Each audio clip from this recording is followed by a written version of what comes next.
Mga Lodi, don't skip ads po tayo. Maraming salamat sa patuloy ninyong pagsuporta. Paki-like and share naman dyan mga Lodi.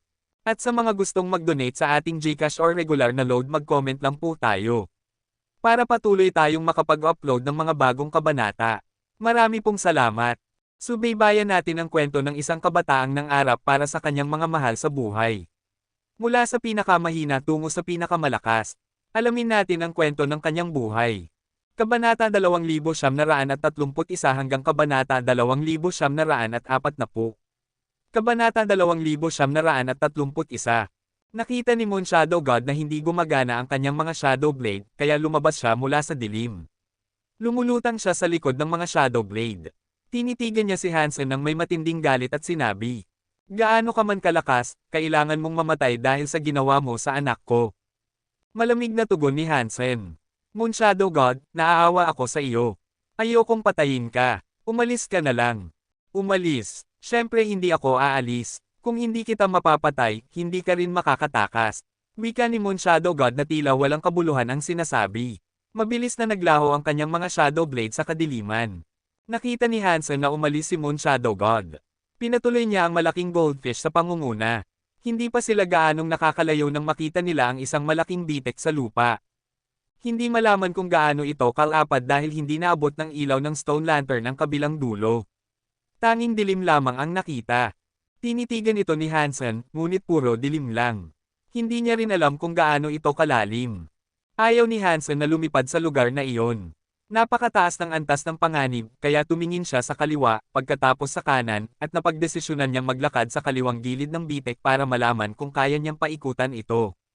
Naglakad siya ng 10 milya ngunit hindi pa rin nagtatapos ang bitek sa kanyang tabi.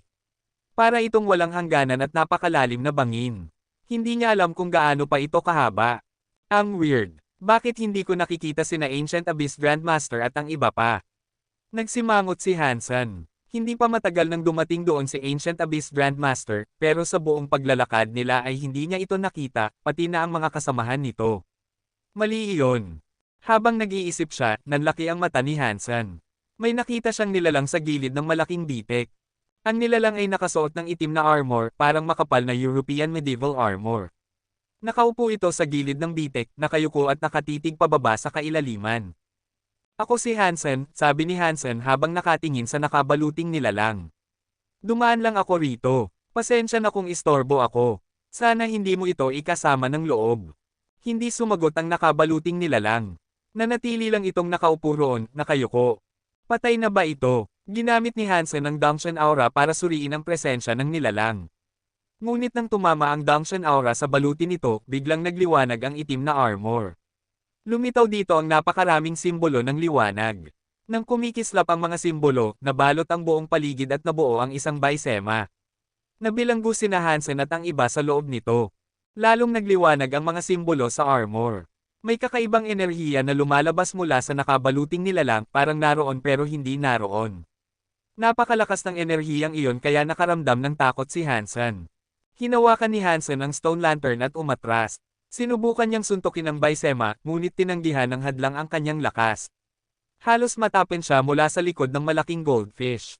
Na-activate ang Death Angel. "Patay ka na." Si Moon Shadow God iyon, nasa labas ng baisema. Tinitigan niya si Hansen ng puno ng galit ang mga mata. "Ikaw ba ang may gawa ng Death Angel?" tanong ni Hansen. "Hindi ko kayang hawakan ang Death Angel," malamig na tugon ni Moon Shadow God. "Si Sacred Leader ang may gawa nito. Isa itong nakakatakot na makina na nagbabantay sa banal na hardin. Gumawa lang ako ng paraan para madala ka rito." Isang makina. Napakalakas ng life force nito. Paano ito naging makina? Isa itong buhay na nilalang. Nabigla si Hansen sa nakita niyang nakabaluting nilalang na tinatawag na Death Angel. Napakalakas ng life force ng nilalang.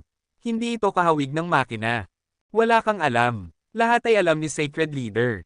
Hindi mo kailanman mauunawaan. Hindi lang ito isang buhay na makina.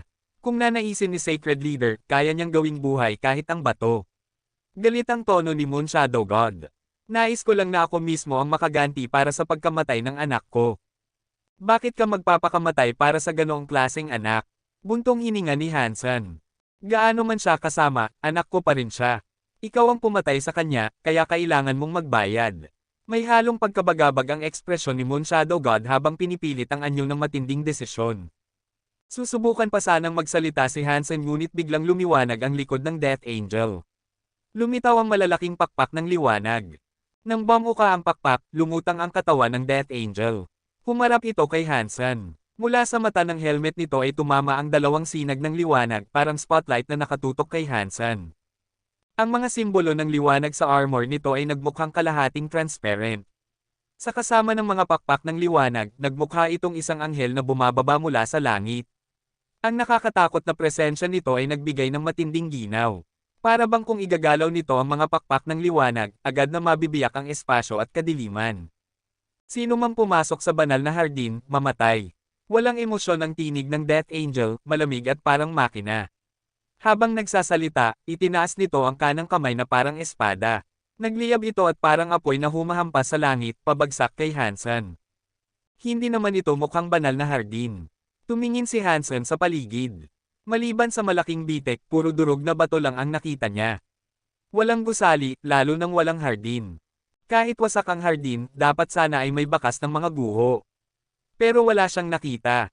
Nang marinig iyon, tila nagulat ang Death Angel. Yumuko ito at nag-isip.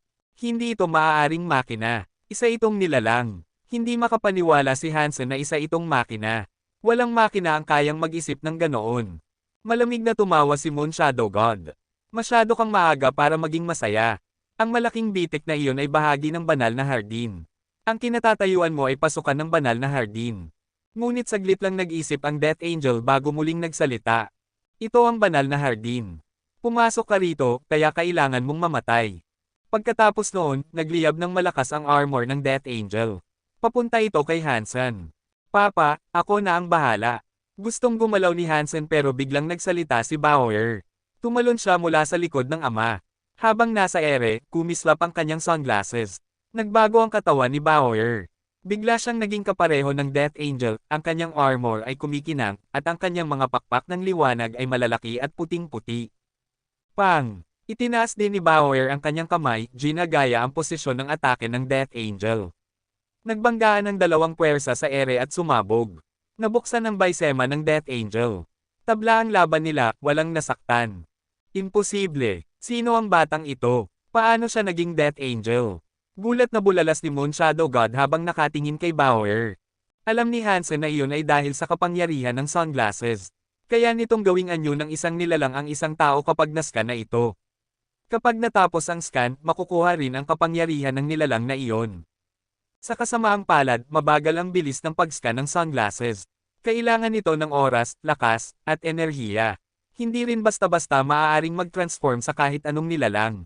Maraming limitasyon. Kabanata 2932. Gustong umatras ni Moon Shadow God pabalik sa kadiliman. Napansin ni Hansen na napakabilis ng kanyang galaw pero napakaiksi ng distansya ng bawat pag-iwas niya. Para bang hindi talaga siya gumagalaw. Napakaliit ng saklaw ng time area.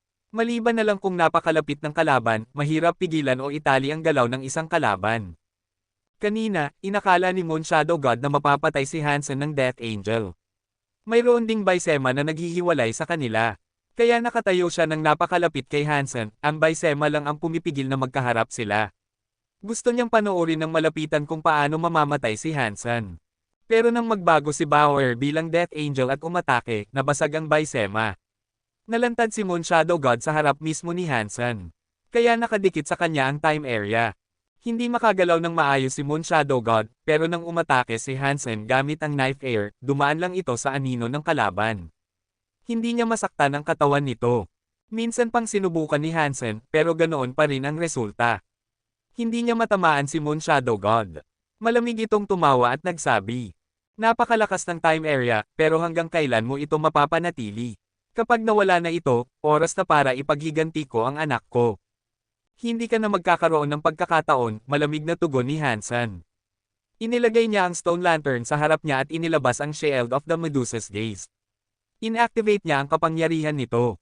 Dalawang kakaibang sinag ng liwanag ang dumaan sa apoy na naging puti. Nang tumama ang gaze kay Moon Shadow God, dahil nakulong siya sa time area, hindi siya makagalaw. Napilitan siyang gamitin ang kanyang Moon Shadow power para labanan ito. Ngunit ang Medusa's gaze, na pinalakas pa ng apoy, ay tuluyang nagpigil sa katawan ni Moon Shadow God. Tumigil siya sa ere na parang isang bangkay. Isang tunay na god weapon ang Medusa's gaze, at pinatibay pa ito ng lantern. Kahit isang tunay na Diyos ay hindi ito kayang pigilan. Nanigas si Moon Shadow God na parang patay. Hindi na siya pinansin ni Hansen. Itinuon niya ang pansin kay Bauer na patuloy na nakikipaglaban sa Death Angel. Napansin niyang nakalalamang si Bauer, kaya niyang pigilan at supulan ang kalaban. Magkapantay ang antas ng kapangyarihan nila, pero dala ni Bauer ang pamana ng pamilyahan. Perpekto ang kanyang timing at pag-unawa sa laban, malayo ang galing niya kumpara sa Death Angel. Kaya kahit pantay sila ng lakas, nadodominan niya ito. Dong! Hinampis ni Bauer ang dibdib ng Death Angel at nabiyak ang armor nito.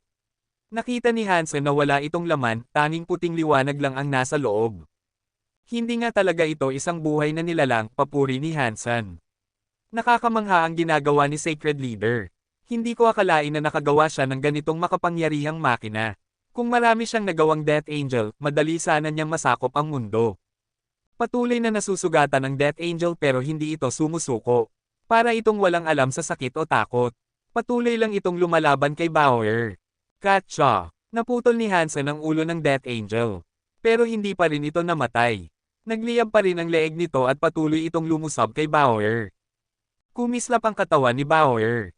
Sinaksak niya muli ang dibdib ng Death Angel at lumitaw ang isang kristal na kulay puti sa loob. Lumipad si Bauer palapit, inabot ang kristal. Biglang nawala ang puting liwanag ng katawan ng Death Angel at nagbagsakan ang armor nito. Papa, bumalik sa tunay niyang anyo si Bauer at lumipad pabalik. Kita sa kanya ang matinding pagod, para bang sobra ang nagamit niyang lakas sa sunglasses. Agad siyang sinalo ni Hansen. Para siyang kuting na napagod at agad na nakatulog sa mga bisig ng kanyang ama. Bihira makita ni Hansen na napapagod si Bauer. Inisip niya, talagang malakas kumonsumo ng lakas ang sunglasses. Kahit si Bauer hindi kinaya ng matagal.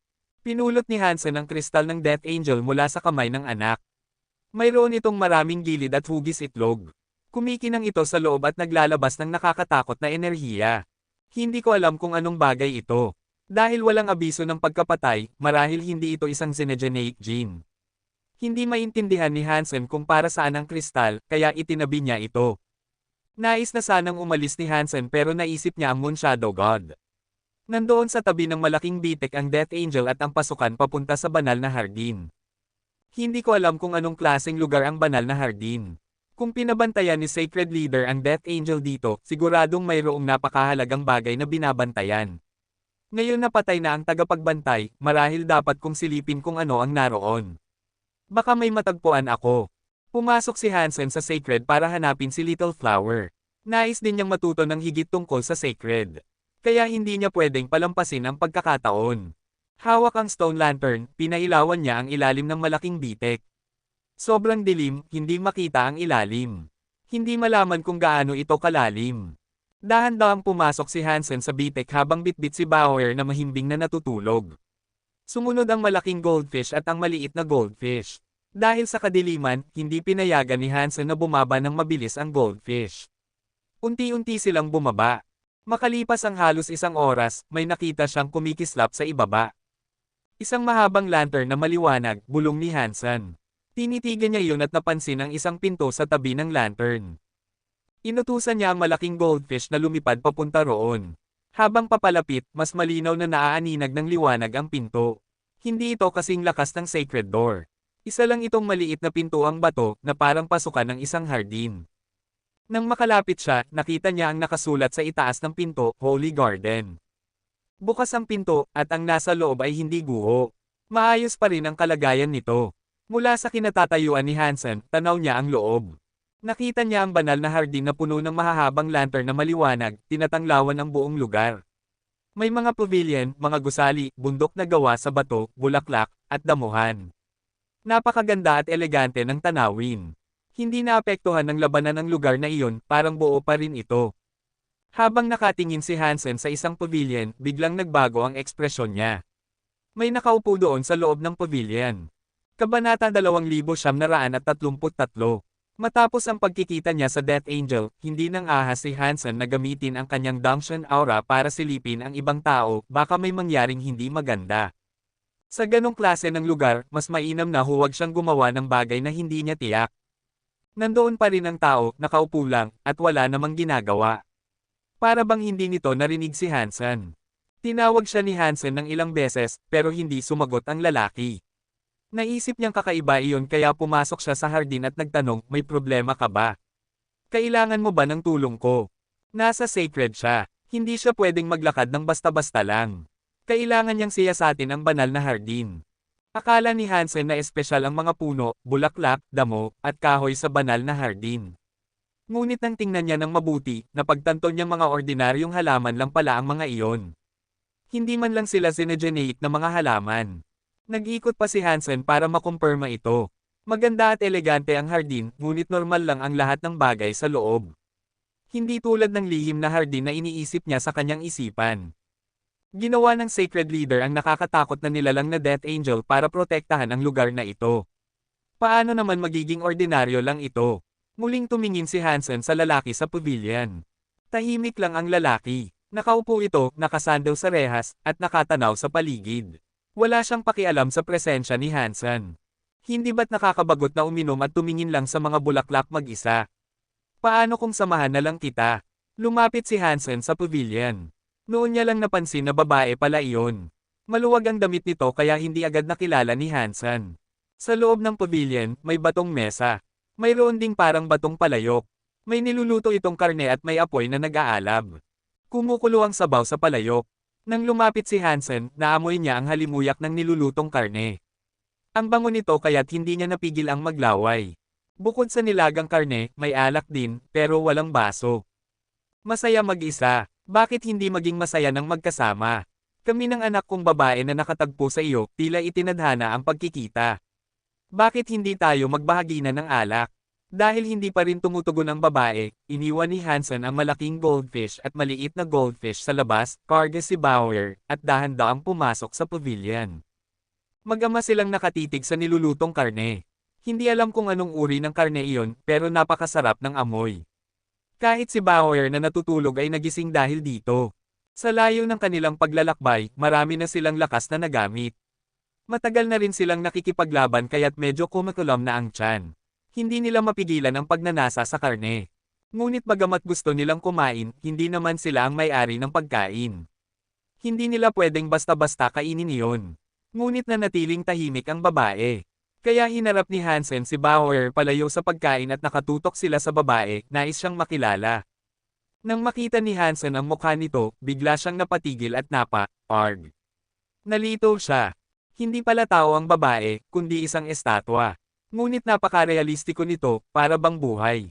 Nakasusuot ng simpleng damit. Kung hindi lang nakita ang mukha, hindi akalain na estatwa ito. Hindi dahil estatwa ito kaya nagulat si Hansen, kundi dahil ang mukha nito ay kamukhang kamukha ni Warner, ang blondeng si Warner.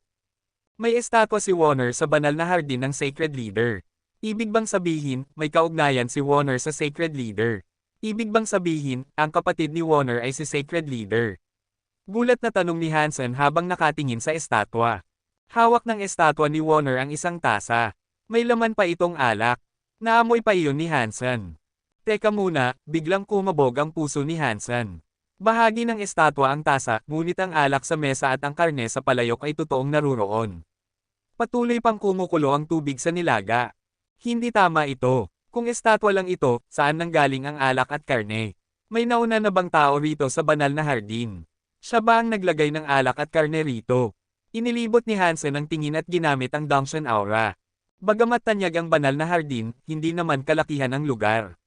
Nasilip ni Hansen ang lahat. Walang bakas ng buhay na naroon. Baka napansin nilang narito tayo at lumabas sila sa likod. Isip ni Hansen. Samantala, si Bauer ay naupo sa isang batong upuan, naglabas ng kutsara, at nagsimulang sumalok ng karne mula sa palayok. Ang sarap, masayang sabi ni Bauer habang ngumunguya ng karne. Napaisip si Hansen na tumikim din. Umupo siya sa mesa. Dinampot ni Bauer ang isang piraso ng karne gamit ang kutsara at isinubo kay Hansen. Dad, tikman mo. Ang sarap, mas masarap pa kaysa sa luto ni Mom. Sige nga, tikman ko, tugon ni Hansen. Alam niyang matako si Bauer, pero hindi ito kakain ng basta-basta. Kung may mali sa pagkain, si Bauer ang unang magrereklamo. Kaya hindi na siya nag-alala. Kumuha si Hansen ng isang subo ng karne.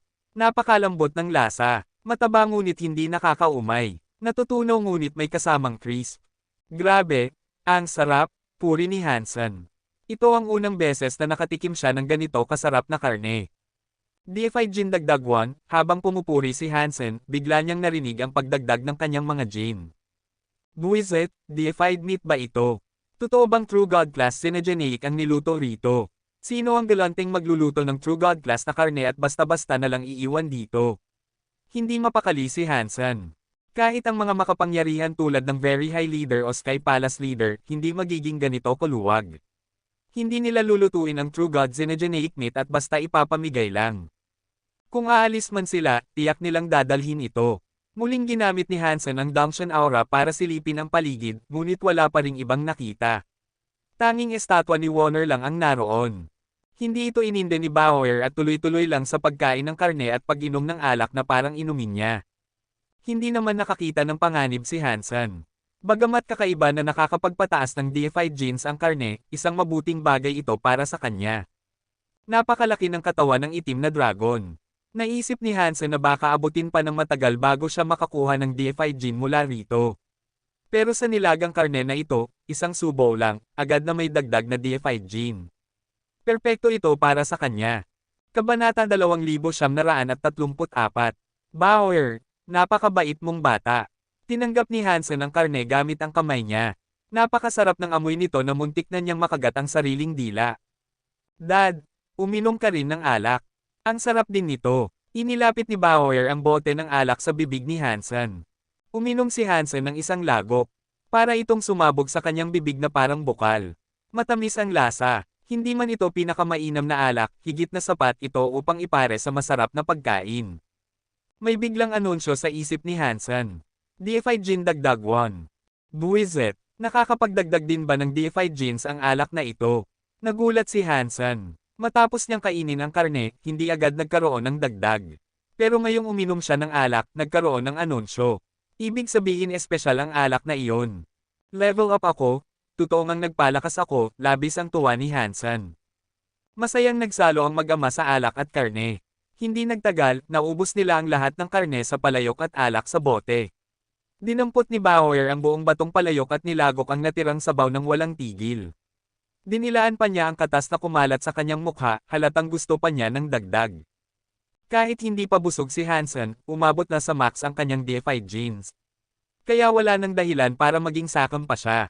Kontento si Hansen habang nakasandaw sa rehas. Si Bauer naman ay nakahawak sa busog niyang tiyan at nakasandaw sa kanya. Pareho silang mukhang kontento. Napakasarap talaga ng alak at karne na ito, pero hindi ko alam kung paano ito gawin, sabi ni Hansen. Kung kaya ko, gagawin ko ito araw-araw. Kung makakakain at makakainom ako ng ganito araw-araw, gusto ko na talagang manatili rito magpakailanman. Umaasang sagot ni Bauer. Walang dapat ikabahala. Naalala ko ang lasa, tugon ni Hansen. Pagbalik natin, susubukan nating gawin ito sa kusina. Makukuha rin natin ang parehong lasa. Naisip pa niyang kung hindi kaya ng isang chef, tiyak na makakahanap siya ng pinakamagaling na chef sa Alliance para gayahin ito. Oo, kakain at iinom ako ng ganito araw-araw. Masayang sigaw ni Bauer, habang si Hansen naman ay iniisip na ang magandang buhay na darating. Nakasandal ang mag-ama sa rehas, nag-iisip ng mga darating na araw ng pagkain at pag-inom.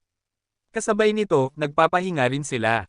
Hindi nila alam kung ano pa ang posibleng sumalubong sa kanila, at hindi rin tiyak kung magkakaroon pa sila ng ganitong pagkakataong makapagpahinga.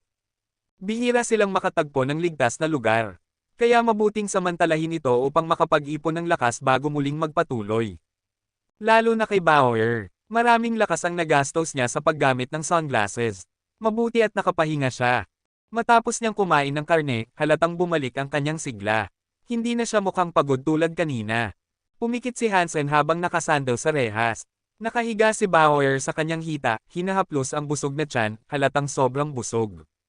Naghihintay lang sa labas ng pavilion ang malaking goldfish at maliit na goldfish. Kahit mahilig kumain ang maliit na goldfish, masyadong maliit ang palayok para ipamahagi sa lahat. Isa lang ang niluto, at silang mag-ama ang nakaubos. Kahit ibigay pa sa maliit na goldfish, hindi rin ito makakabusog lalo na't napakalaki ng ulo ng malaking goldfish. Kaya't hindi na nagbigay si Hansen. Biglang naamoy ni Hansen ang isa na namang masarap na karne. Naisip niya, ang sarap talaga ng karne. Matagal na natin itong naubos, pero nananatili pa rin ang amoy. Hindi nagtagal, nagbago ang ekspresyon niya. Narinig niya ang malinaw na tunog ng kumukulong tubig. Bagamat mahina, siguradong naruroon ito. Idinilat ni Hansen ang kanyang mga mata at tumingin sa batong palayok sa mesa. Nakita niya muli itong puno ng karne. Isa na namang palayok ng karne. Gulat ngunit tuwang-tuwa si Bauer habang nakatingin sa loob ng palayok. Ngunit hindi ganoon kasaya si Hansen. Hindi ito normal. Nasa tabi lang nila ang palayok, paano muling napuno ng karne. Biglang kinabahan si Hansen at mabilis na dinampot ang bote ng alak. Nagbago na naman ang ekspresyon niya. Ang bote ng alak na ininom na nilang mag-ama ay muli ring napuno ng alak. Ano ito? Ilang ulit na sinuri ni Hansen ang banal na hardin gamit ang Dangshan Aura. Wala pa rin siyang natuklasan. Napatitig si Hansen sa estatwang jade ni Warner. Nandoon pa rin ito sa parehong posisyon, hawak ang tasang may alak, nakatanaw sa hardin. Walang nagbago. Ang weird nito. Sino ang nakagawa nito nang hindi ko man lang nakita? Nagdududang sabi ni Hansen. Ngunit hindi siya nagsalita pa. Si Bauer ay nasa mesa na, kumukuha ng karne para kainin. Plano sanang pigilan ni Hansen si Bauer, ngunit biglang narinig niya ang isang pamilyar na tinig mula sa pasukan ng banal na hardin. Hansen, bakit ka nandito? Isang tao ang dumating sa banal na hardin. Paglingon ni Hansen, nakita niya ang isa sa Extreme King na deified elite na kasama ni Ancient Abyss. Siya ay si Yang Yunsheng. Bakit ka nandito? Nasaan si Ancient Abyss Grandmaster? Tanong ni Hansen na puno ng pagtataka.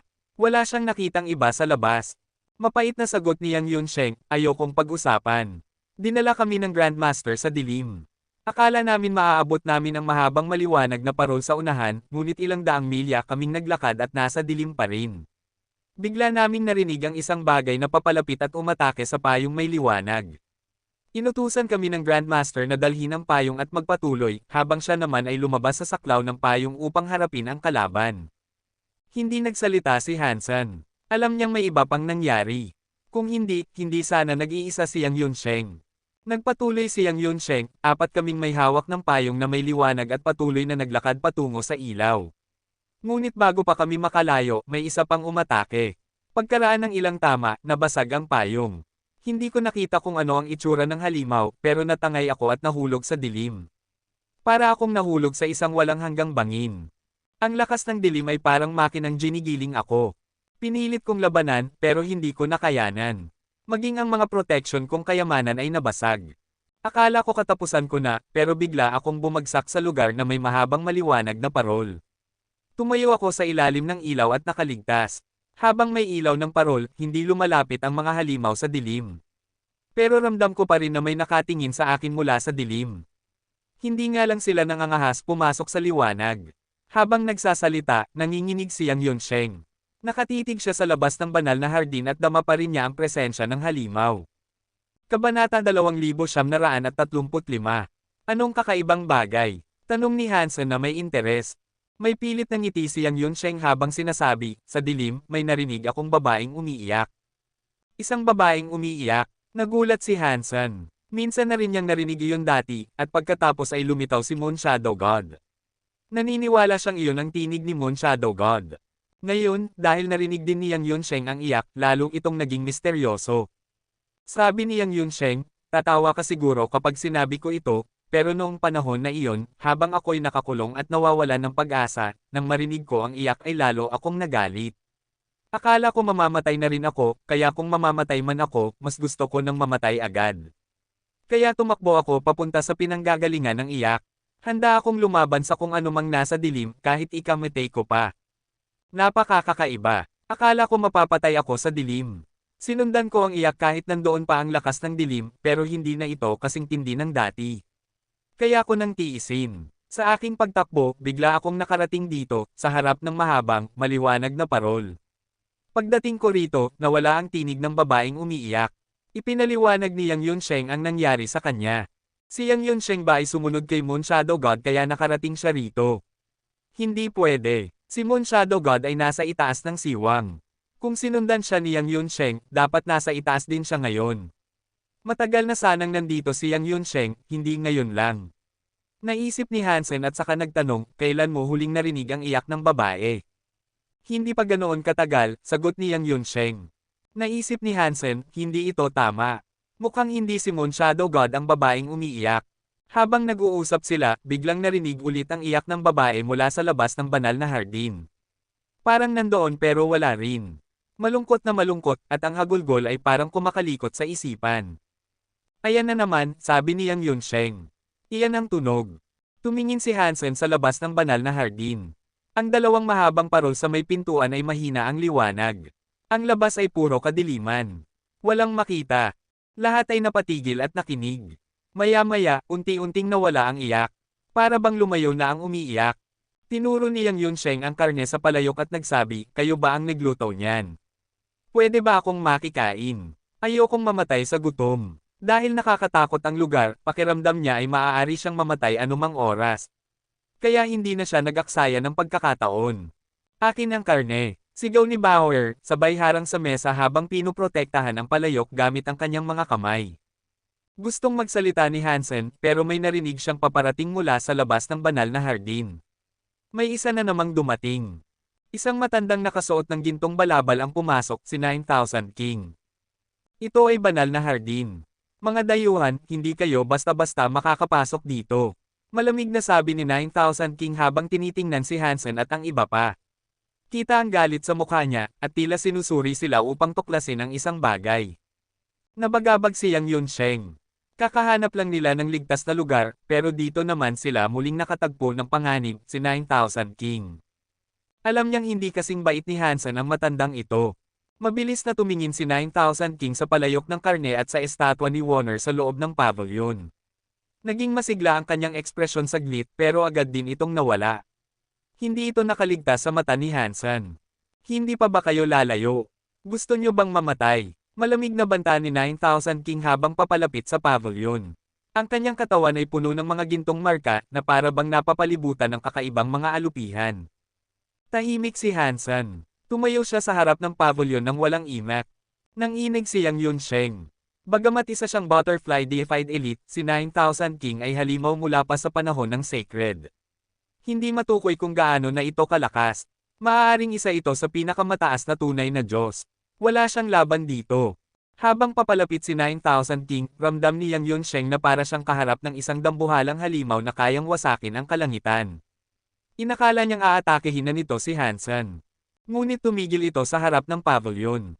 Hindi ito umatake, bagkus ginamit ang lakas upang supulan si Hansen at ang iba pa.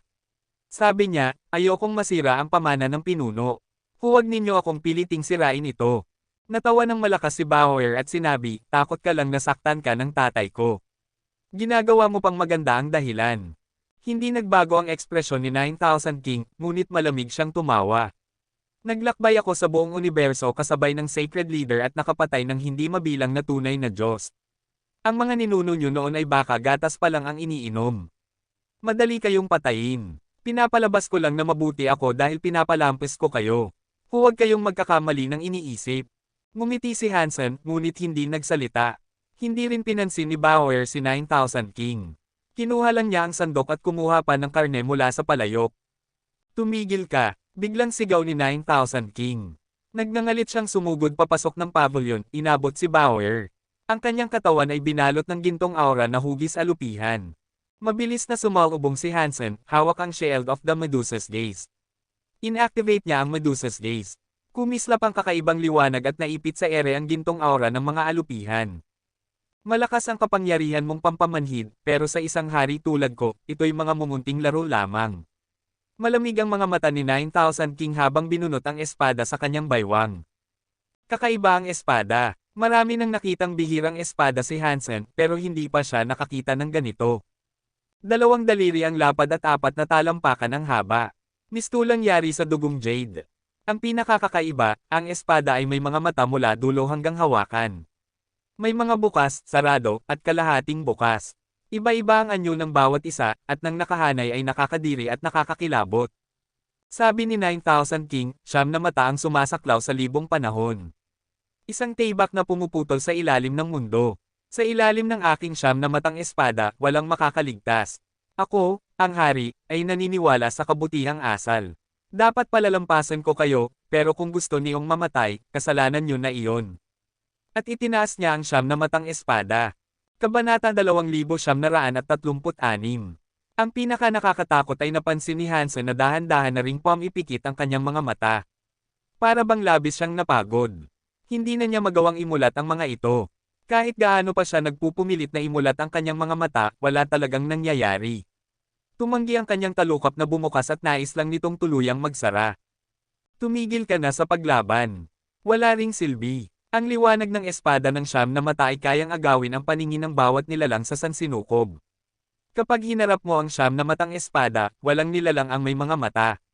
Itinaas ni 9,000 King ang kanyang siyam na mata na espada. Mukha siyang demonyo habang sinasabi, at hindi lang iyon. Kapag nakita mo ang mga mata sa siyam na mata na espada, halos patay ka na. Habang nakikinig si Hansen sa tinig ni 9,000 King, hindi pa rin niya maimulat ang mga mata niya. Tuluyan na itong pumipikit. Para bang may gumagalaw sa loob ng kanyang mga mata. Pakiramdam niya ay sisubog ang mga ito at lalabas mula sa kanyang mga mata. Parg! Sigaw ni Yang Yunsheng. Hinawakan niya ang kanyang mga mata at sumigaw na parang nababaliw. Sa hindi inaasahan, sumabog ang kanyang mga mata. Naiwan na lamang ang dalawang butas na duguan. Binigyan na kita ng pagkakataong umalis, ngunit ayaw mo. Malamig na tingin ni 9,000 King kay Yang Yunsheng. Pagkatapos ay ibinaling niya ang tingin kay Hansen. Umaasa siyang makita ang sandaling sisubog din ang mga mata ni Hansen. Ramdam ni Hansen na ang lahat ng dugo sa kanyang katawan ay umaagos patungo sa kanyang mga mata, handa na itong pumutok. Alam niyang kakaiba ang siyam na mata na espada, ngunit hindi niya inakalang kaya nitong direktang saktan siya. Nanatiling nakapikit ang malaking isda at ang maliit na isda. Namaga ang kanilang mga mata na parang lobo na puno ng hangin. Handang-handa na itong sumabog anumang oras. Bagaman hindi nakakakita si Hansen, gamit ang Dangshan Sutra ay dama pa rin niya ang lahat ng nangyayari. Ang tanging hindi apektado ay si Bauer na nakasuot ng kanyang salaming araw. Malamig ang titig ni 9,000 King kay Hansen. Naghihintay siyang pumutok ang mga mata nito. Ang kapangyarihan ng siyam na mata na espada ay hindi lamang nagpapasabog ng mga mata. Kapag sumabog ang mga mata, kasabay nitong lumalabas ang dugo at lakas ng buhay hanggang sa tuluyang matuyo ang katawan. Doon tuluyang mamamatay ang tao. Ramdam na ni Hansen na sisubog na ang kanyang mga mata, bigla niyang hinaila ang pisi ng dog crowbow. Pinakawalan niya ang isang palaso patungo sa siyam na mata na espada. Agad itong napansin ni 9,000 King. Iwinasiwas niya ang siyam na mata na espada upang salubungin ang dumarating na palasong may ngipin. Sikat ang dog crowbow, ngunit iyon ay kapag nasa kamay lamang ni Crow Sky Dog. Sa kamay ng karaniwang tao, hindi ito gaanong pinapansin ni 9,000 King. Kilalang kilala ni 9,000 King si Crow Sky Dog. Alam din niya ang tunay na lakas ng dog crowbow. Dong! Naglakbay ito sa espasyo. Ang palasong may ngipin ay kumilos na para bang nag-teleport. Pinuksa ito ng siyam na mata na espada. Hindi man lang nasaktan si 9,000 King. Sa sumunod na sandali, biglang lumitaw sa likuran ni 9,000 King ang katawan ni Hansen. Iwinasiwas niya ang kanyang kutsilyo laban kay 9,000 King. Nagbago ang ekspresyon ni 9,000 King. Ang bilis ng pag-teleport ni Hansen ay hindi masukat. Huli na para makaiwas siya, kaya't iniharang niya ang siyam na mata na espada laban sa kutsilyo ni Hansen. Paanong posible ito? Nang magsalpukan ng kutsilyo at espada, nabasag ang siyam na mata na espada ni 9,000 King sa kamay ni Hansen. Namatay ang siyam na mata na espada at naglaho ang mga ilaw nito. Nang mabasag ang siyam na mata na espada, patuloy pa rin ang liwanag ng kutsilyo ni Hansen patungo sa likuran ni 9,000 King. Dong! Isang tunog ng bakal ang umalangaw-ngaw. Napunit ni Hansen ang gintong kasuotan. Sa ilalim nito, lumitaw ang isang madilim na berdeng baluti. Kaya nitong sirain ang hiwa ni Hansen ang siyam na mata na espada, ngunit hindi man lang nag-iwan ng marka sa madilim na berdeng baluti. Iwinasiwas ni 9,000 King ang kanyang kanang braso. Tinamaan nito ang Coskarma knife ni Hansen. Napaatres si Hansen at ang kanyang kutsilyo. Bumangga ang katawan ni Hansen sa haligi ng pavilion. Bagamat mukhang karaniwan ang bato, hindi ito nabasag sa banggaan. Sa halip bumalik si Hansen at bumagsak sa sahig. Damaloy ang dugo mula sa kanyang bibig. Ang dugo sa kanyang dibdib ay nagwawala na parang dagat na may bagyo. God Personality Armament. Tumayo muli si Hansen. Tinitigan niya ang madilim na berdeng baluti sa ilalim ng gintong kasuotan. Magaling ang mga mata mo. Pinunit ni 9,000 King ang kanyang gintong kasuotan. Ipinakita niya ang karangyan ng kanyang madilim na berdeng baluti. Maliban sa ulo at leeg, natatakpan ng baluti ang bawat bahagi ng kanyang katawan. Mahigpit na nakabalot sa katawan ang madilim na berdeng baluti. Mukha itong napakalakas, may maliit na puwang sa plato ng baluti. Nang tumingin ng mas malapitan si Hansen, nakita niya ang isang nakapikit na mata. Nagbigay ito ng malamig na pakiramdam. Ito ang God Personality Armament na Thousand Eye Battle Armor. Ang siyam na mata na espada ay isa lamang laruan na ginawa ko upang kopyahin ang Thousand Eye Battle Armor. Ni kalahati ng kapangyarihan nito ay wala ang siyam na mata na espada. Mukhang napaka-menacing ni 9,000 King habang sinasabi, ngayong nakita mo na ang aking Thousand Eye Battle Armor, hindi na kita palalayain. Huli na para gusto mo pang mabuhay at umalis.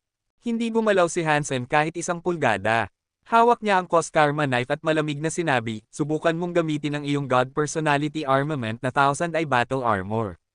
Tingnan natin kung kaya mo ba akong patayin. Nakunat ang noo ni 9,000 King. Naalala niya ang mga laban sa God List. Alam niya ang kapangyarihan ng Coskarma knife. Ang pinsalang naidulot ng siyam na mata na espada kay Hansen ay lubusang nasipsip. Mas malakas ang Coskarma knife kaysa inaasahan ni 9,000 King. Kung hindi ko siya mapapatay sa isang tira, magiging istorbo kapag ginamit pa niya ang kapangyarihan ng Coskarma knife, naisip ni 9,000 King. Biglang nagsalita si Hansen, 9,000 King, ang nais mo ay ang bagay sa pavilion na ito. Hindi na natin kailangang maglaban. Kung masasagot mo ang ilang tanong ko, ibibigay ko sa iyo ang kayamanan sa loob ng pavilion na ito. Totoo ba iyan? Tinitigan ni 9,000 King si Hansen na may pagtataka.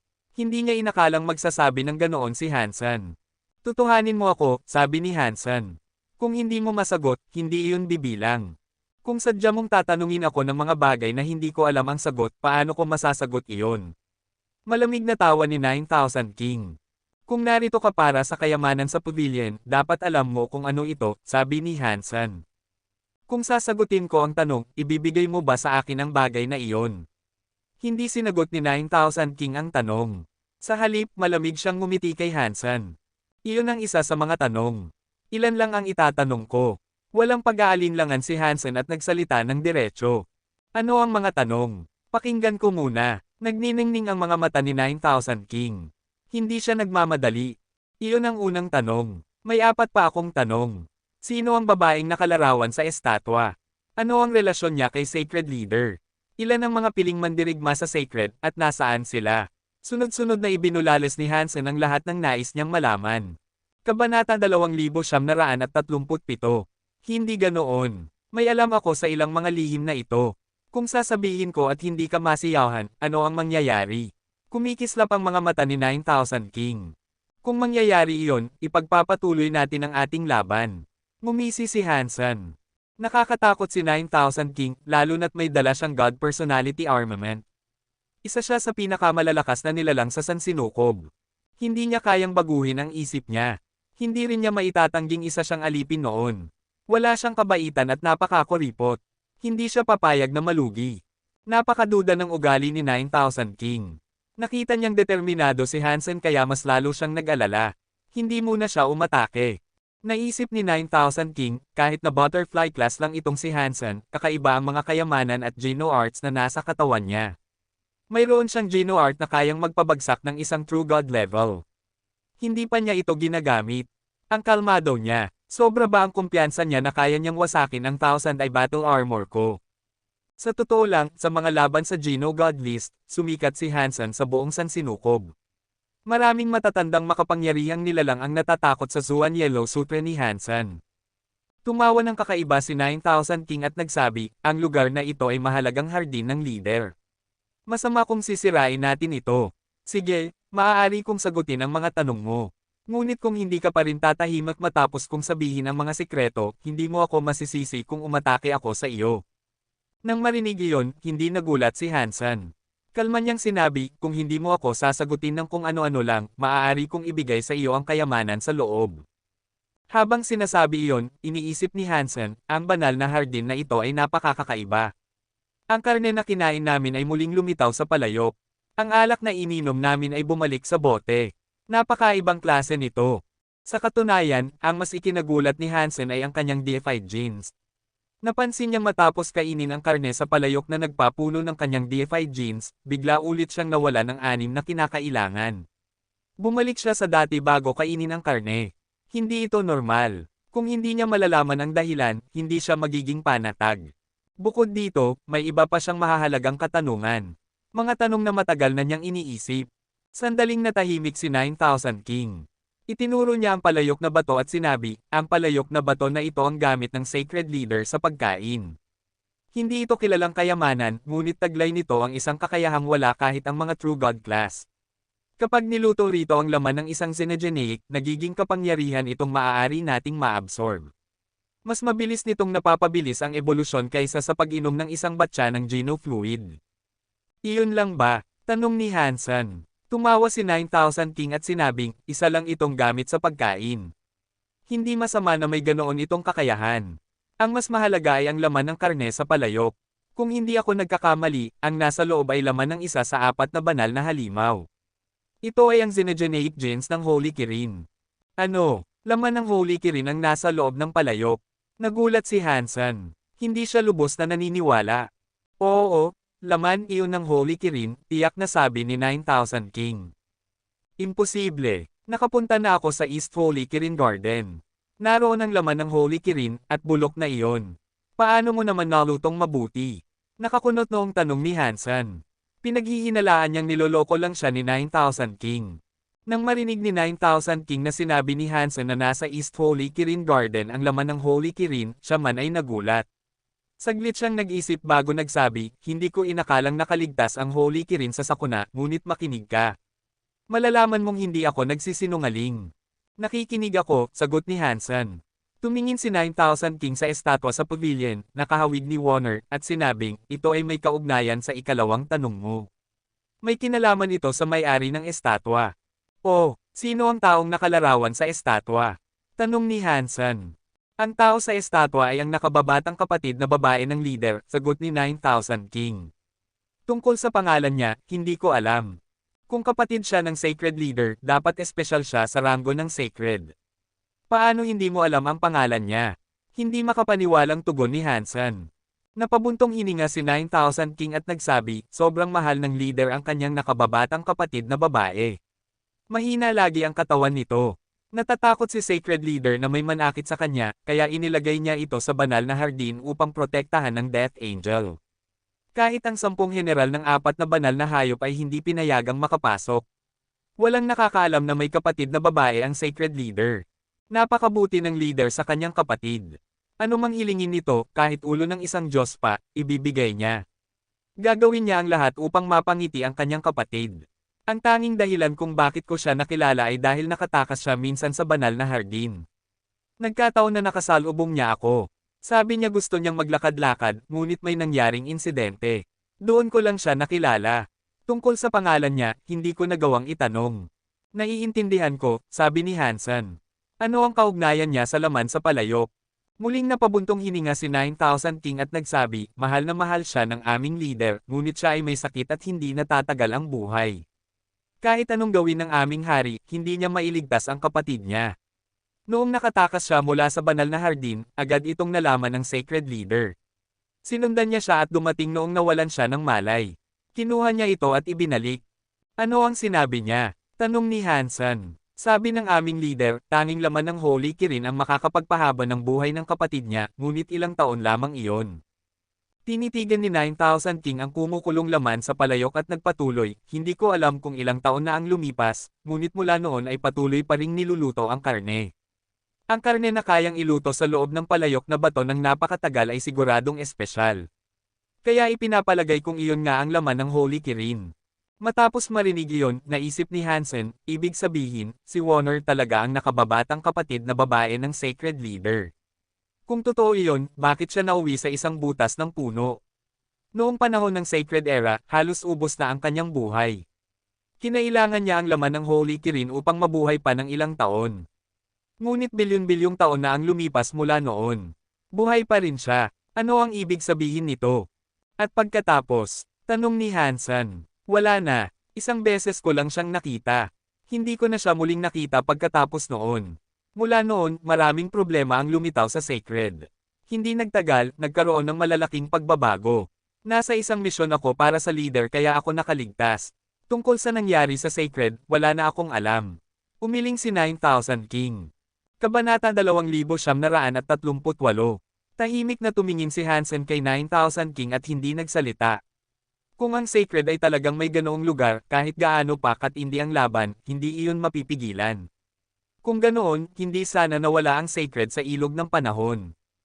May ekspresyon si 9,000 King na tila alam niya ang iniisip ni Hansen. Malamig siyang tumawa. Ito ang lugar kung saan nanirahan ang mga tao ng Sacred. Kahit ang mga God Spirit ay walang kakayahang makapasok doon. Ang dahilan kung bakit naghari ang Sacred sa buong mundo, nakapatay ng napakaraming God Spirit, at nanatili ng bilyon-bilyong taon, ay dahil sa palasyong iyon. Kahit ang mga God Spirit ay wala nang nagawa kundi pagmasdan iyon. Kung ang mga makapangyarihan ng Sacred ay naroon pa noon, nandyan pa rin sila sa palasyong iyon hanggang ngayon. Ang lahi na tinatawag na Sacred, bukod sa Sacred Leader at sa kanyang kapatid na babae, sino pa ang nandyan? Tanong ni Hansen. Nasagot ko na ang mga tanong mo, tugon ni 9,000 King. Hindi mo pa rin sinabi kung saan matatagpuan ang palasyo ng Sacred, kaya hindi mo pa rin talaga nasasagot ang tanong ko, sabi ni Hansen. Ngayon, ang Sacred ay ganito na. Wasak na. Paano ko malalaman kung nasaan ang palasyo? Malamig na ungol ni 9,000 King. Ibig sabihin hindi mo talaga nasagot lahat ng tanong ko, kaya bale wala kahit may sinagot ka man. Nakakunot ang noo ni Hansen. Gusto mo bang sirain ang pangako mo sa akin? Dumilim ang mukha ni 9,000 King. Tama, kasi hindi mo alam kung ang laman ay tunay na kay Holy Kirin. Hindi mo alam ang pangalan ng kapatid na babae ng Sacred Leader, at hindi mo alam kung saan naroon ang palasyo ng lahi. Ano ang silbi ng mga walang kwentang sagot na binibigay mo? Nagkatitigan sina Hansen at 9,000 King. Pareho silang hindi nagbigay daan. Parang hindi ka naman talaga seryoso na tuparin ang pangako mo. Galit na galit si 9,000 King. Ang mata sa madilim na berdeng baluti ay nagsimulang bumukas, naglalabas ng kakaibang berdeng liwanag. Hindi iyon ang ibig kong sabihin. Ang mga sagot mo ay walang halaga, at alam mo iyon.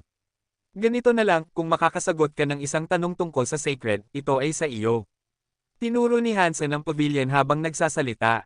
Kumislap ang mga mata ni 9,000 King. Namutla ang kanyang mukha sa galit. Tinitigan niya si Hansen at malamig na sabi, kapag sinagot ko ang tanong mo at niloloko mo pa rin ako, kahit masira ang hardin na ito, dudurugin kita. Tinutupad ng mga crystallizer ang kanilang pangako, sabi ni Hansen. Ang kailangan mo lang ay sagutin ako. Ang lahi ng Sacred ay mayroong iisang Sacred Leader lamang. Wala nang iba. Kuntento ka na ba? Lumapit si 9,000 King sa pavilion. Sandali lang. Mali iyan, pidgel ni Hansen. May kapatid na babae ang Sacred Leader. Paano magiging nag-iisa lang ang lahi ng Sacred? Halatang peke ang sagot mo.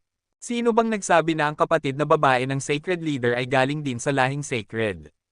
Malamig na tawa ni 9,000 King. Ang Sacred Leader ay isang natatanging nilalang sa Sansinukob. Siya lang ang nag-iisa. Walang iba pang maaaring ituring na kabilang sa lahing Sacred. Napaka-contradiction ng sinasabi mo. Hindi ba tunay na kapatid na babae niya iyon? Kunot noong tanong ni Hansen. Tinitigan niya si 9,000 King ngunit hindi mukhang nagsisinungaling ito. Kung magsisinungaling si 9,000 King, madali sanang mag-imbento ng pangalan o bilang dahil walang paraan si Hansen para patunayan iyon. Pero imbes, binigyan siya ng kakaibang sagot. Biolohikal niyang kapatid iyon, pero ang lahi ng Sacred ay may iisang Sacred Leader lamang. Iyon lang ang alam ko, maniwala ka man o hindi. Hindi na nagsalita pa si 9,000 King. Lumapit siya sa Stone Pavilion. Kung pipigilan siya ni Hansen, handa siyang lumaban. Tinutupad ko ang salita ko. Ang bagay sa pavilion ay iyon na. Binuhat ni Hansen si Bauer at umalis sa Stone Pavilion. Sirang-sira na ang Nine-Eyed Sword. Nawala na ang kapangyarihang nakaapekto sa mga mata ng malaking at maliit na goldfish at kay Yang Yunsheng. Hindi na sila nasasaktan, pero ang mga mata ni Yang Yunsheng na sumabog ay hindi na maibabalik. Hindi kaaway ni Hansen si Yang Yunsheng. Dahil may galit siya sa Extreme King, hindi niya ito ayusin. Umalis sila sa pavilion at pinanood si 9,000 King na pumasok dito. Hindi umalis si Hansen dahil lang sa gusto niyang tuparin ang pangako. Kundi dahil napakakaiba ng Stone Pot. Kinain na nila ni Bauer ang lahat ng laman nito, pero muli itong nagkaroon ng karne. Tumaas ang DeFi genes ni Hansen saglit pero biglang nawala rin. Mahirap paniwalaan. Kaya gusto niyang makita kung paano ito haharapin ni 9,000 King. Doon, baka maglaban sila. Ang pangako lang ni Hansen ay ibigay kay 9,000 King ang kayamanan. Hindi niya ipinangako na hindi niya ito agawin muli. Nang makita siyang umalis, natuwa si 9,000 King. Ayaw din niyang lumaban kay Hansen. Mabuti na ang iwasan ang labanan. Lumapit si 9,000 King sa stone pot at iniunat ang kamay. Lumipad palabas ang isang tipak ng karne at dumapo sa kanyang kamay. Tunay nga itong laman ng Holy Kirin. Sinuri ito ni 9,000 King at agad nilulun ng sabik. Pagkatapos niyang kainin, kumislap ang kanyang mga mata. Halatang nakinabang siya rito. Bigla niyang binuka ang bibig at hinarap ang stone pot. Ang lahat ng karne at sabaw ay lumipad papunta sa kanyang bunganga. Nilamon niya ito lahat sa ilang segundo. Ha! Ha! Talagang maalamat ang dugo ng Holy Kirin. Masayang halakhak ni 9,000 King. Malinaw na napakalaking benepisyo ang natamo niya mula rito. Tahimik lang na nanood si Hansen. Wala siyang nakitang kakaiba. Kinain lang ito ni 9,000 King kagaya ng ginawa nila, mas mabilis nga lang. Dahil tinupad mo ang pangako mo, maayos na kayo. Hahayaan ko muna kayong makaalis. Umalis si 9,000 King sa pavilion at nagtungo sa likurang pinto ng banal na hardin para mag-explora. Pinanood nilang binuksan ni 9,000 King ang likurang pinto at lumabas. Hindi na siya pinansin ni Hansen at tumingin muli sa stone pot. Gusto niyang makita kung muling lilito ang karne sa loob. Biglang nakarinig si Hansen ng mga yapok mula sa pintuan ng banal na hardin. Nakakunot ang kanyang noo at nagtanong, sino na naman ang dumarating? Paglingon niya, natigilan siya. Ang taong pumasok sa pintuan ng banal na hardin ay si 9,000 King na kanina lang ay lumabas sa likurang pinto. Bakit bumalik ka? Gulat na tanong ni Hansen. Hindi dapat konektado ang likod at harapang pinto. Paano siya nakabalik agad?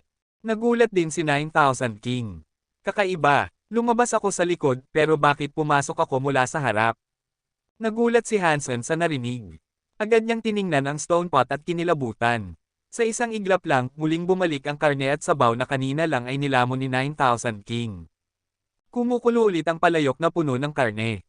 Mabango ito, ngunit imbes na magutom, malamig na kilabot lang ang naramdaman ni Hansen. Ano ba ang nangyayari dito? Naguguluhang tanong ni Hansen. Kabanata 2,939. Tumango si Hansen, ngunit hindi siya nagsalita. Pagkatapos makumpirma iyon, lalong dumilim ang mukha ni 9,000 King. Hindi rin ito nagsalita at mabilis na tumakbo papunta sa tarangkahan ng banal na hardin at lumabas. Pagkalabas ni 9,000 King, agad siyang bumalik sa likurang pinto. Tinitigan niya si Hansen. Nakita ni Hansen na madilim ang ekspresyon ni 9,000 King, halos parang iiyak na ito. Peste! Dapat alam ko na hindi magandang pasukin ang banal na hardin, galit na sabi ni 9,000 King. Binuhat ni Hansen si Bauer at naglakad palabas ng pangunahing tarangkahan ng banal na hardin. Ngunit paglabas niya, napansin niyang hindi iyon ang pasukan na dinaanan nila kanina. Nasa loob pa rin sila ng banal na hardin. Sa kanilang likuran ay naroon pa rin ang likurang pinto ng hardin. Nakunat ang noo ni Hansen. Galit na galit si 9,000 King. Iwinasiwas nito ang kamay at nagpakawala ng paalang na alon ng enerhiya. Naputol ang karamihan ng damo at bulaklak sa hardin, para bang chef na nagtatadtad ng mga sibuyas. Kumalat ang durog na damo at sirang mga bulaklak sa paligid. Biglang nanlaki ang mga mata ni 9,000 King nang makita ang winasak na hardin. Alam ni Hansen kung ano ang gustong subukan ni 9,000 King. Tinitigan niya ang nadurog na damo at sirang mga bulaklak. Hindi nagtagal, isang kakaibang tanawin ang lumitaw. Bumalik sa normal ang buong hardin sa harap mismo ng kanilang mga mata. Muling naging buo ang lahat ng damo, bulaklak, puno, at kahoy. Para bang hindi iyon kailanman nasira. Nangyari ito sa loob lamang ng isang segundo. Pinanood iyon ni Hansen, ngunit hindi nila maintindihan kung paano o bakit iyon nangyayari. Parang nanonood sila ng pelikulang ini-edit. Unay hardeng wasak, pagkatapos ay biglang kumabit sa hardeng perpekto. Ang sira at gulo ay napalitan ng hardeng walang bahid. Peste! Isa itong pag-ikot ng oras, lalong dumilim ang mukha ni 9,000 King. Bumukas ang mata ng kanyang Diyos na personality armament. Mula sa malayo, para siyang halimaw na puno ng berdeng mata. Kumikislap ang masasamang matang iyon na bumabalot sa buong katawan ni 9,000 King. Beats! Nagpakawala ng nakakatakot na kapangyarihan ang mga mata sa baluti. Pinunit nito ang espasyo gamit ang katawan ni 9,000 King. Ngunit sa susunod na iglap, nakita ni na Hansen na lumitaw muli si 9000 King sa kabilang dulo ng espasyo, nasa loob pa rin siya ng hardin. Hindi, ito ang kapangyarihan ng Sacred. Ito ang kapangyarihan ni Ginoong Sacred Leader, nanginginig si 9000 King at nangingisay ang katawan. Halatang natatakot siya ng labis. Sa narinig, biglang may naisip si Hansen. Noong nasa mga laban siya sa Geno Being Scroll, ginamit ni Little Flower ang pangalang Sacred para makasali. At tila gumamit siya ng kapangyarihang may kontrol sa oras at espasyo. Hindi ito personal na nakita ni Hansen, ngunit narinig niya. Ang kapangyarihang iyon ay kahawig ng sa Sacred Leader. Ngunit ang ginamit ni Little Flower ay kaya lang baguhin ang daloy ng oras. Hindi kagaya ng nararanasan nila ngayon na nakulong sila sa isang walang katapusang pag-ikot. Kahit si 9000 King ay hindi kailanman basta nagbanggit ng kapangyarihan ng Sacred. Ngunit ngayon, malinaw na ang sitwasyon ay parang time cycle. Sa isang tiyak na lugar, paikot ulit ang oras. Hindi ito umaabante, kaya paulit-ulit din ang paligid. Katulad ito ng karne sa palayok. Dahil inuulit ng oras ang sarili, bumabalik ito sa dati. Muling lumilitaw ang karne sa palayok. Malinaw, hindi lang oras ang umiikot kundi pati espasyo. Dahil kung hindi, dapat nakakalabas sila kapag dumaan sa pinto. Pero ang espasyo sa paligid ay baluktot din. Parang isang Mobius strip na walang katapusang espasyo kung saan magkadugtong ang simula at wakas. Kahit paano sila pumasok o lumabas, hindi sila makakatakas sa banal na hardin. Naisip ni Hansen, kung totoong ang time cycle ito, ibig sabihin maliban na lang kung sapat ang kapangyarihan natin para wasakin ang oras at espasyo ng banal na hardin, hindi tayo makakalabas dito. Namumutla si 9000 King at nanginginig. Kahit isa na siyang malayang nilalang at isa sa pinakamakapangyarihan sa Sansinukob, dati pa rin siyang alipin ng Sacred. Malakas pa rin ang anino ng Sacred Leader sa kanyang isipan. Kaya nang maisip niyang kontrolado ng Sacred Leader ang banal na hardin, tuluyan siyang nawala ng pag-asa. 9000 King, dahil nakulong tayo at hindi makaalis, bakit hindi mo ipaliwanag pa ang tungkol sa kapangyarihan ng Sacred? Baka makahanap tayo ng paraan para makalabas dito. Posibleng mabasag natin ang bitag ng banal na hardin at makatakas, sabi ni Hansen na gustong makakuha ng dagdag na impormasyon. Sumigaw si 9000 King, imposible, hindi tayo makakaalis. Kahit ang God Spirit ay kayang ikulong ng kapangyarihan ng Sacred Leader. Patay na tayo. Alam ni Hansen na natatarante si 9000 King. Kaya malamig ang tono niya nang sabihin, kahit gaano kalakas ang kapangyarihan ng Sacred, hindi maaaring iwanan ni Sacred Leader ang lahat ng iyon sa banal na hardin. Katulad ng sinabi mo, mahal niya ang kanyang kapatid na babae. Bakit niya gagamitin ang kapangyarihan ng Sacred para ikulong ang kapatid niya dito? Nang marinig iyon, kumislap ang mga mata ni 9000 King. Tama ka, hindi niya ikukulong ng buo ang kapatid niya rito.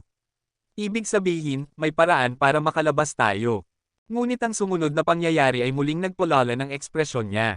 Lalong naging takot ang mukha nito. Hindi. Maiksi ang buhay ng kapatid ng leader.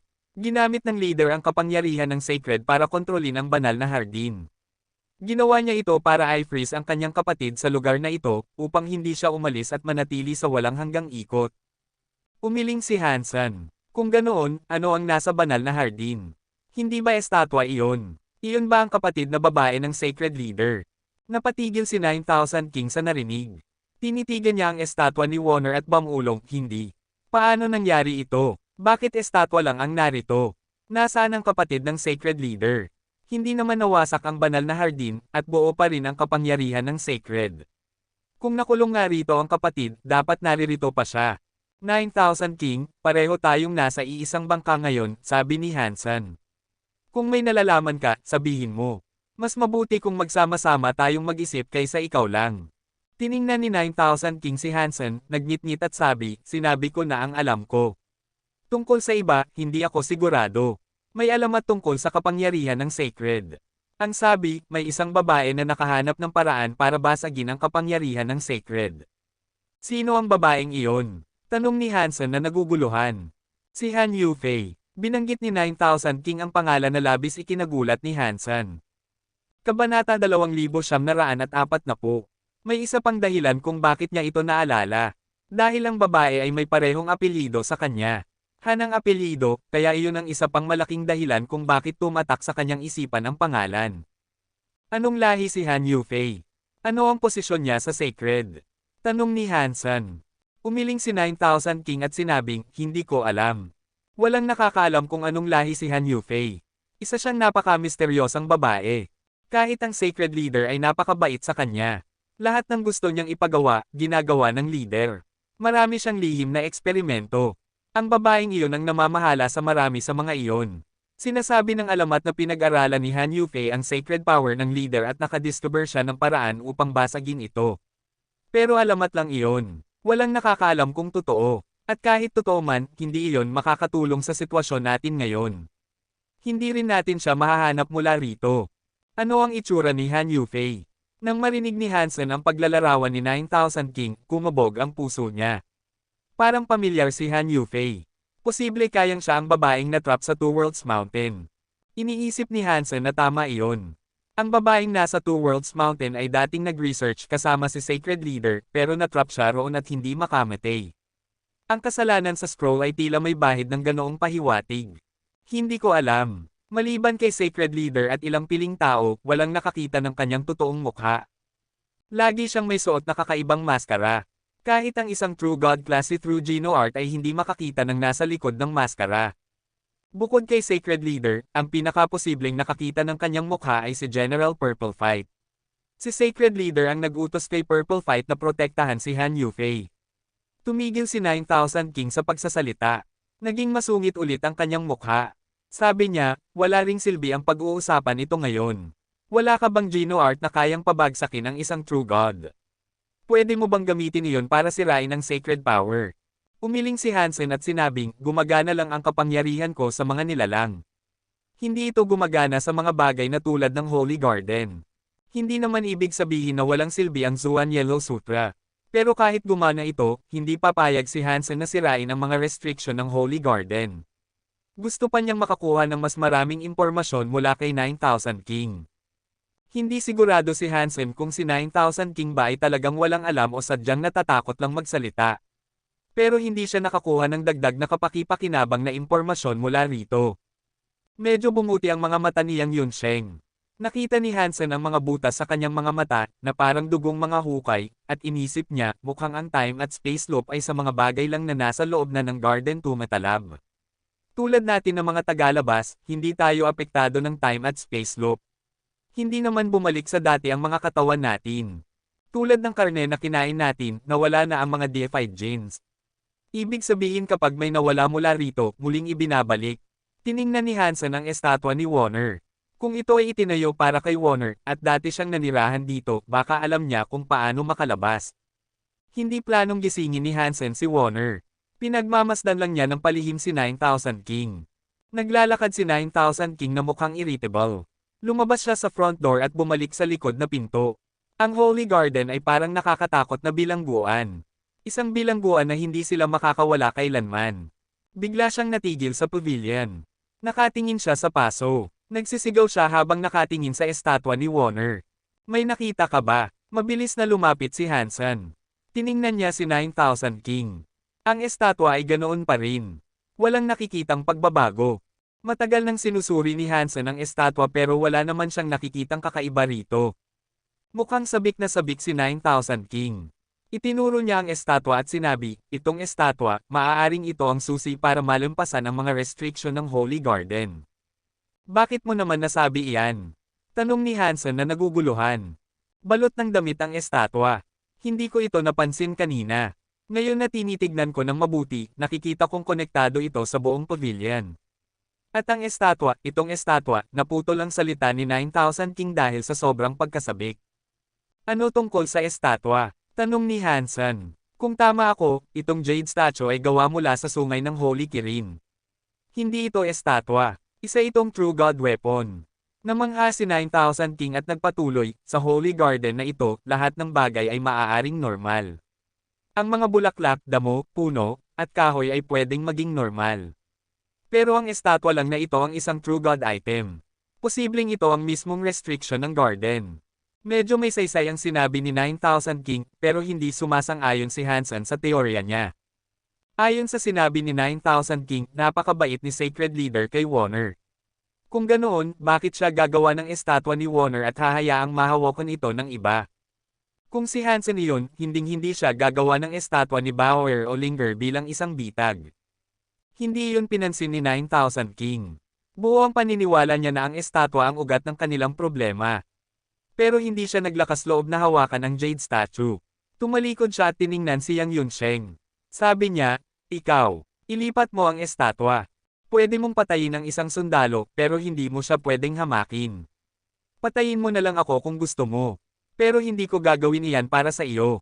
Mariing tumayo si Yang Yunsheng. May kapangyarihan ang katawan niya. Handang lumaban kay 9000 King. Hindi mo desisyon iyan. Malamig na natawa si 9000 King. Bumukas ang mata sa dark green armor niya. Parang isang halimaw na punong-puno ng mga mata, naglalabas ito ng kakaibang liwanag. Nabulag si Yang Yunsheng. Nang tinamaan siya ng kakaibang liwanag para bang nawala ang kanyang kaluluwa. Nawalan siya ng lakas at lumapit siya sa estatwa sa pavilion. Nakunat ang noo ni Hansen, pero hindi niya ito pinigilan. Hindi naman niya kaibigan si Yang Yunsheng, at galit siya sa Extreme King. Walang dahilan para iligtas niya ito. Inisip ni Hansen, kahit maraming benepisyo ang ibinigay sa akin ni Viking, muntik na rin niya akong patayin. Sapat na ang hindi ko paghihiganti sa Extreme King. Kaya hindi ko ililigtas si Yang Yunsheng. Tumayo lang siya at pinanood ang paglapit ni Yang Yunsheng sa estatwa hanggang sa halos mahawakan niya ito. Hindi pa kailanman nahawakan ni Hansen ang estatwa. Natatakot naman si 9000 King kay Sacred Leader kaya hindi rin niya ito nagalaw. Si Yang Yunsheng ang unang taong tatangkang hawakan ang estatwa. Nang dumampi ang daliri ni Yang Yunsheng sa damit ng estatwa, bigla siyang napasigaw. Para bang itinapon siya ng isang kakaibang puwersa. Lumipad siya ng pabaliktad at bumangga sa pader ng Holy Garden. Bumuga siya ng dugo. Walang silbi. Nang makita iyon, nagbago ang mukha ni 9000 King. Lalong hindi siya maglalakas loob na hawakan ang estatwa. Tiningnan niya si Hansen at si Bauer. Pagkatapos ay tiningnan niya ang malaking goldfish. Sinabi niya kay Hansen, dahil pareho tayong nasa iisang bangka, gamitin mo ang alaga mo para subukan ito. Iyan lang ang paraan. Subukan mo na lang sarili mo, malamig na tugon ni Hansen. Hindi ako naniniwalang ang estatwa ang dahilan ng mga restriction.